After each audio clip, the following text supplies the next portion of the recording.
Defend yourself, right? So you can also go down to the left box. So that's what? Defense. Okay, try to defend yourself. And so, well, wait a second. Okay, that's not true. Okay, well, okay. And then, as you can see, there's an arrow, right, in between defense and challenge. So that, these two boxes, you can go over these two boxes several rounds. You defend yourself, and then the person is trying to refute your defense, and then you're trying to again defend yourself. Okay, a few rounds, and hopefully, eventually, you will resolve to something that both of you agree on. Okay, but sometimes it's not the case. Okay, and then another thing I want to call your attention to is that on the left-hand side of the justification box, you also see an arrow going up, right? Or on the right-hand side of challenge refutation box, you see another arrow going up to position. These two arrows mean what? They mean that in this process of argumentation, both parties have to make their position known to the other person. Okay. And this is what I consider a pedagogical model. Okay. It may not reflect what's really going on in everyday life argumentation, but this is a pedagogical model. Okay. So if that's the case, then the reason why we draw our components or elements out this way is primarily to facilitate your teaching of argumentation. So if you are going to teach your students, then you have to make sure these two people or these two groups of people, they involved in this argumentation process, and both parties have to, at some point of this process, they have to make their position very clear. They start from position, moving on to justification, and then challenge, refutation, and then finally defense or concession. Okay, so that goes for both parties, not just for one party. Okay, and then you take a look at the box on the left. On top, there are some skills, okay, and I call them argument construction and critical thinking skills. These skills, critical thinking skills, there are, again, many critical thinking skills. And then if you are going to involve in argumentation, you cannot do without critical thinking. Okay, so out of this whole bunch of critical thinking skills, which ones are we going to pick to teach our students? And again, based on just the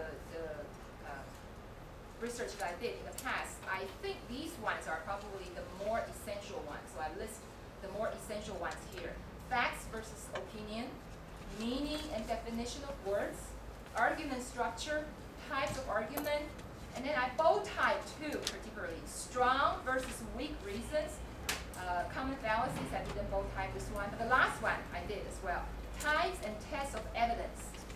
To me, after teaching at Heping, it seems to me that strong and weak reasons and types and tests of evidence, these two critical thinking skills are particularly pertinent, useful for students to learn in order to do argumentation. And that's just my experience. You can, if you want to do this yourself, you can see there are other critical thinking skills are also important. So later on, we're going to show you some examples, some exercises for strong versus weak reasons, and also types and tests of evidence. On the right-hand side, this box, discourse strategies. So critical thinking is your reasoning ability. Okay, it doesn't really concern about your language skills or ability. But the box on the right-hand side, discourse strategies. Okay, this is particularly about your linguistic training. Okay, so we have soliciting opinion, expressing opinion, asking questions, agreeing, disagreeing, introducing and challenging, refuting reasons, using and challenging or refuting support.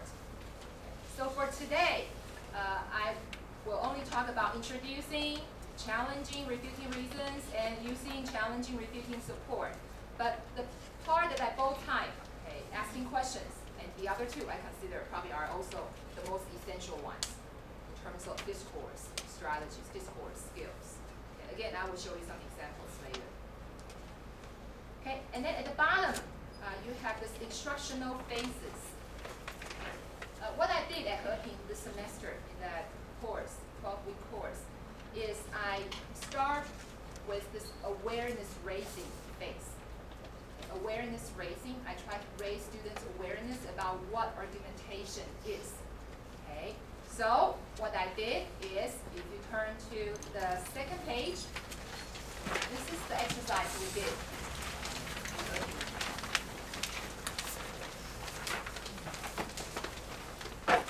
Can I have two people read through this dialogue for us? A, anyone who volunteers to be A? A? Okay, A and B. Okay, how about we have someone else? Okay, B.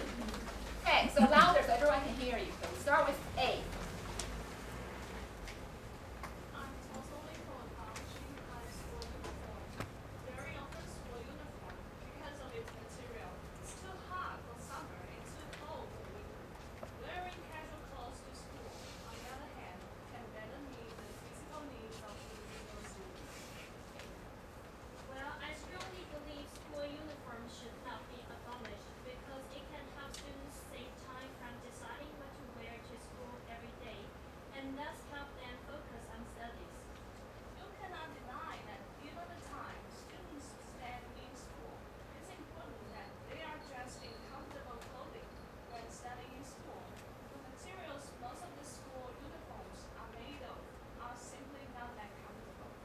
But school uniform can help students save time and trouble from dressing themselves before going to school each day.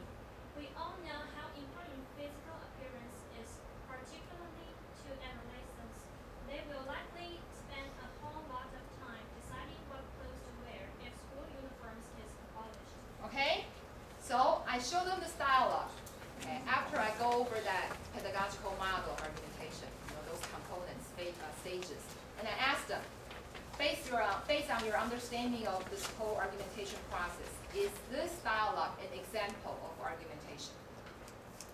You ask yourself that question. Is this dialogue an example of argumentation based on that model we just went through? Yes? Yes? Why? If not? Why not? So your answer, yes or no? Yes. Is it an example of argumentation? How many people think yes? Raise your hand. Okay. How many people think no? Raise your hand. I don't allow fence riders. Okay. For argumentation, you definitely will deny your students the third position, which is the fence rider. No, can't be yes. Can't be no. Okay. There are no fence riders. Okay. You have to pick a side.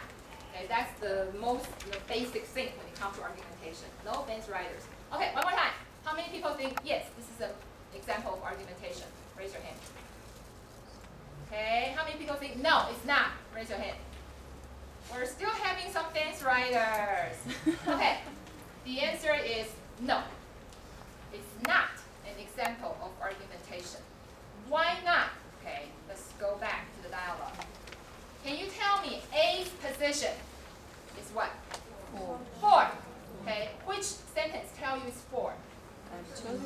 I'm totally for abolishing high school uniform. Please underline or highlight this one and you can write down. This is the position, right? So right there, students can already learn how they can express their position. Some very simple words. You know, if you think totally, or some of them don't know totally. Okay, strike out totally. They can just say, I'm for. Right?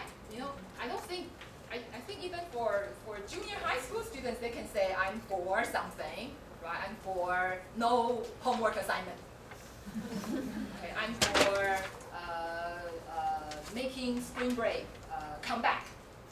Okay, so very simple words like I'm for indicates your position. Okay, where are the reasons? How many reasons? Okay, let's start from where is the reason? From because, okay? So because of its material, it's too hot for summer and too cold for winter. Wearing casual clothes to school, on the other hand, can better meet the physical needs of individual students. Okay. Are there any very difficult words here?